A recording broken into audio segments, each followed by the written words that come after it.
स्वागत है आप सभी का हमारे YouTube channel stars vision classes पर, जिस पर आप सभी पढ़ते हैं बीएससी के लिए जूलॉजी, बॉटनी और केमिस्ट्री, जिसमें आज हम आप सभी के लिए बीएससी 4th सेमेस्टर की जूलॉजी क्लास लेकर आए हैं, जिसमें आपकी बुक चल रही है gene technology, immunology and computational biology, जिसमें कि हम यूनिट 1 डिस्कस कर रहे थे, जो कि आपका प्रिंसिपल्स ऑफ जीन मैनिपुलेशन में ये हमारा लेक्चर 6 है। इससे पहले की 5 लेक्चर्स हमारी इस यूनिट की हो गई हैं, प्लेलिस्ट में ऐड कर दी गई है, आप सभी चाहें तो वहाँ जाकर देख सकते हैं।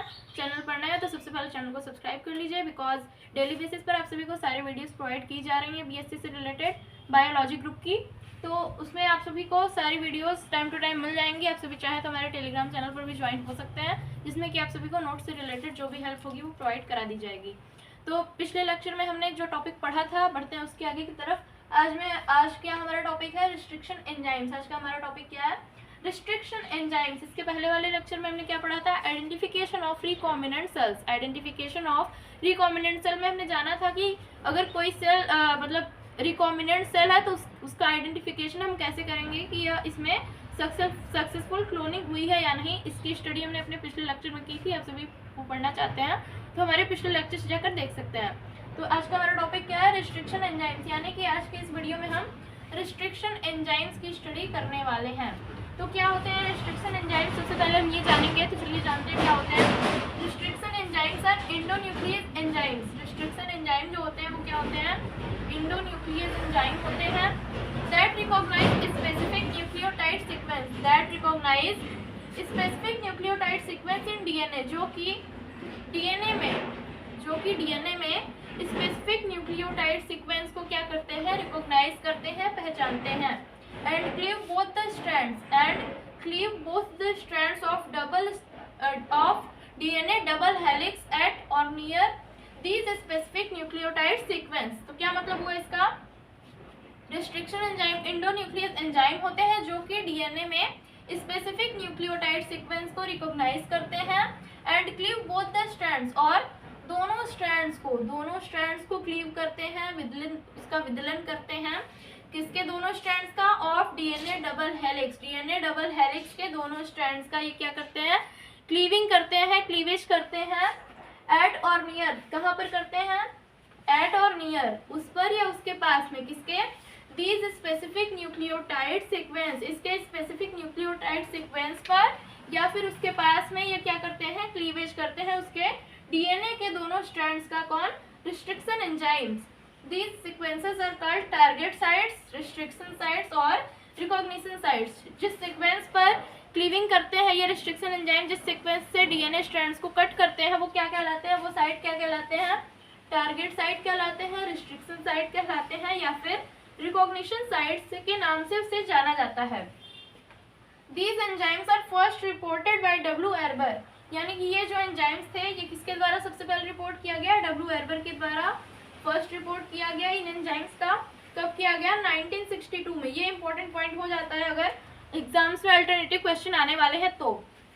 हु नोटिस्ड दैट, किस तरीके से इनको पता चला कि रिस्ट्रिक्शन एंजाइम होते हैं। हु नोटिस्ड दैट, जिन्होंने कि ये नोटिस किया, when DNA of a bacteriophage, जब एक बैक्टीरियोफेज का डीएनए जो होता है एंटर्ड अ होस्ट बैक्टीरियम, एक होस्ट बैक्टीरियम में एंटर करता है, it was cut into smaller pieces, यह स्मॉलर पीसेस में कट हो जाता है, यानी कि इसके छोटे छोटे टुकड़े हो जाते हैं। जब क्या होता है, बैक्टीरियोफेज का डीएनए जो होता है वो होस्ट बैक्टीरियम में एंटर करता है तो इसके छोटे छोटे पीसेस हो जाते हैं, ये छोटे छोटे पीसेस में कट हो जाता है। तो इस तरीके से उन्होंने क्या किया, रिस्ट्रिक्शन एंजाइम को सबसे पहले जाना और उसे रिपोर्ट किया। First restriction enzyme was isolated from E coli. First restriction enzyme जो था वो किसमें से आइसोलेट किया गया, ई कोलाई से आइसोलेट किया गया। इन्होंने क्या किया था, डब्ल्यू एर्बर ने क्या किया था, इन्होंने सिर्फ बताया था कि रिस्ट्रिक्शन एंजाइम होते हैं बैक्टीरिया में जो कि बैक्टीरियोफेज के डीएनए को स्मॉलर पीसेस में कट कर देते हैं। बट जो था फर्स्ट रिस्ट्रिक्शन एंजाइम जो था वो कहाँ से आइसोलेट किया गया था, जो बैक्टीरिया था ई कोलाई, उसमें से फर्स्ट रिस्ट्रिक्शन एंजाइम जो था वो आइसोलेट किया गया था। तो ये हो गया हमारा रिस्ट्रिक्शन एंजाइम क्या होता है, हमने जान लिया। बढ़ते हैं रिस्ट्रिक्शन एंजाइम के टाइप्स की तरफ। कितने टाइप्स के होते हैं ये जानते हैं।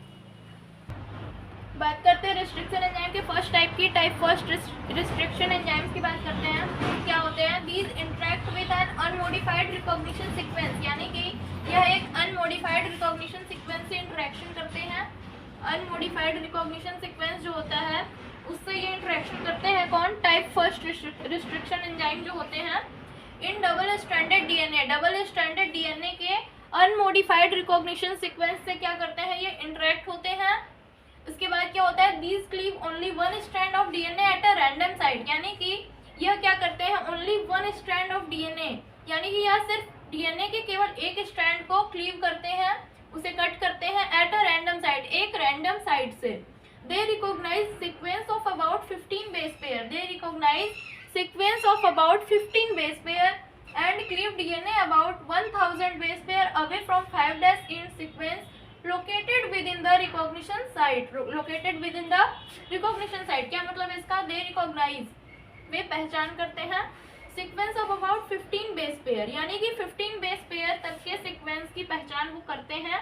एंड क्लीव डीएनए, और कौन सा डीएनए को ये क्लीव करते हैं, cleave DNA about 1000 base pair, यानी कि यह ऐसे डीएनए को क्लीव करते हैं जिसमें कि 1000 तक के बेस पेयर प्रेजेंट होते हैं, और ये क्या करते हैं, 15 बेस पेयर वाले सीक्वेंस को रिकॉग्नाइज करते हैं।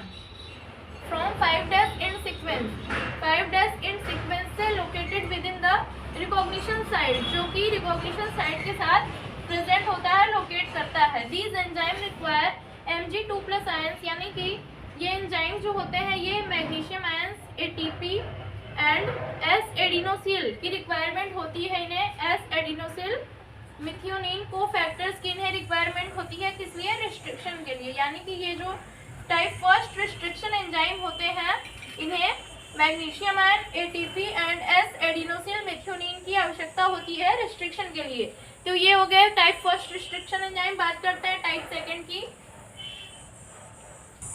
क्या होता है type second restriction enzyme, These enzymes recognize specific DNA nucleotide sequences, यानी कि ये जो एंजाइम होते हैं वो स्पेसिफिक डीएनए न्यूक्लियोटाइड सीक्वेंस को क्या करते हैं, रिकॉग्नाइज करते हैं, उनकी पहचान करते हैं। यानी कि स्पेसिफिक डीएनए न्यूक्लियोटाइड सीक्वेंस जो होते हैं उनकी पहचान कौन करते हैं, restriction enzyme type second.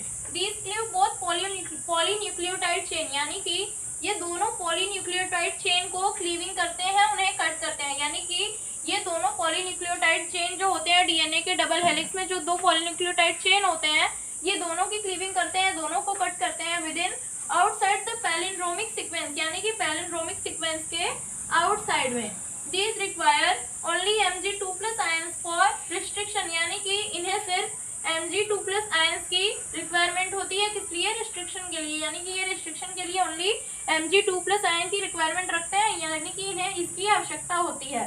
Only type second restriction enzyme are used in gene manipulation for 2 reasons, यानी कि जीन मैनिपुलेशन में only type second restriction enzyme ही यूज किए जाते हैं। जीन मैनिपुलेशन जो होता है उनमें केवल टाइप सेकेंड के रिस्ट्रिक्शन एंजाइम यूज किए जाते हैं। ये बहुत ही इंपॉर्टेंट पॉइंट है। इसके क्या दो कारण है, फॉर 2 रीजंस, दो कारणों से इसे यूज किया जाता है। क्या दो कारण है, no ATP is needed for cleaving action, यानी कि इसमें जो क्लीविंग होती है, ये जो टाइप सेकेंड रिस्ट्रिक्शन एंजाइम के द्वारा जो क्लीविंग होती है इसमें ATP की आवश्यकता नहीं होती, यानी कि ऊर्जा की आवश्यकता नहीं होती है। इट मेक्स क्लीवेज और cut in both the strands of DNA molecules, यानी कि ये डीएनए मॉलिक्यूल्स के दोनों स्ट्रैंड्स में क्या करते हैं, क्लीवेज या फिर कट बनाते हैं, या फिर उन्हें क्लीव करते हैं या कट करते हैं डीएनए के दोनों स्ट्रैंड्स में। तो ये हो गया हमारा रिस्ट्रिक्शन एंजाइम टाइप सेकेंड। बात करते हैं टाइप थर्ड की। क्या होता है type third restriction enzyme, these cleave double stranded DNA at well defined site, यानी कि ये क्या करते हैं, डबल स्ट्रैंडेड डीएनए को वेल डिफाइंड साइट्स पर क्लीव करते हैं या फिर कट करते हैं। And require Mg++ and ATP and partially S adenosyl methionine, यानी कि ये Mg2+ आयंस, ATP एंड कुछ मात्रा में एस एडिनोसिल मेथियोनिन की रिक्वायरमेंट रखते हैं, या फिर इन्हें इनकी आवश्यकता होती है किस लिए, रिस्ट्रिक्शन के लिए या फिर क्लीविंग के लिए।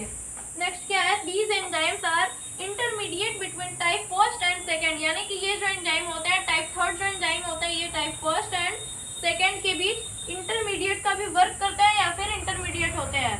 सो स्टूडेंट्स, आज के इस वीडियो में हमने ये जाना कि रिस्ट्रिक्शन एंजाइम क्या होते हैं, उनके टाइप्स क्या क्या होते हैं और तीनों का वर्क क्या होता है, ये हमने जान लिया। नेक्स्ट वीडियो में मिलते हैं। आप सभी से मेरी रिक्वेस्ट है कि चैनल को सब्सक्राइब जरूर कीजिए, वीडियो को लाइक और शेयर किया कीजिए, फ्रेंड्स से भी बोलिए कि वो भी यहाँ आकर हमारे इस चैनल से पढ़ाई करें और अपने एग्जाम्स में अच्छे से अच्छे मार्क्स स्कोर करें, अच्छी से अच्छी नॉलेज प्राप्त करें। थैंक्स।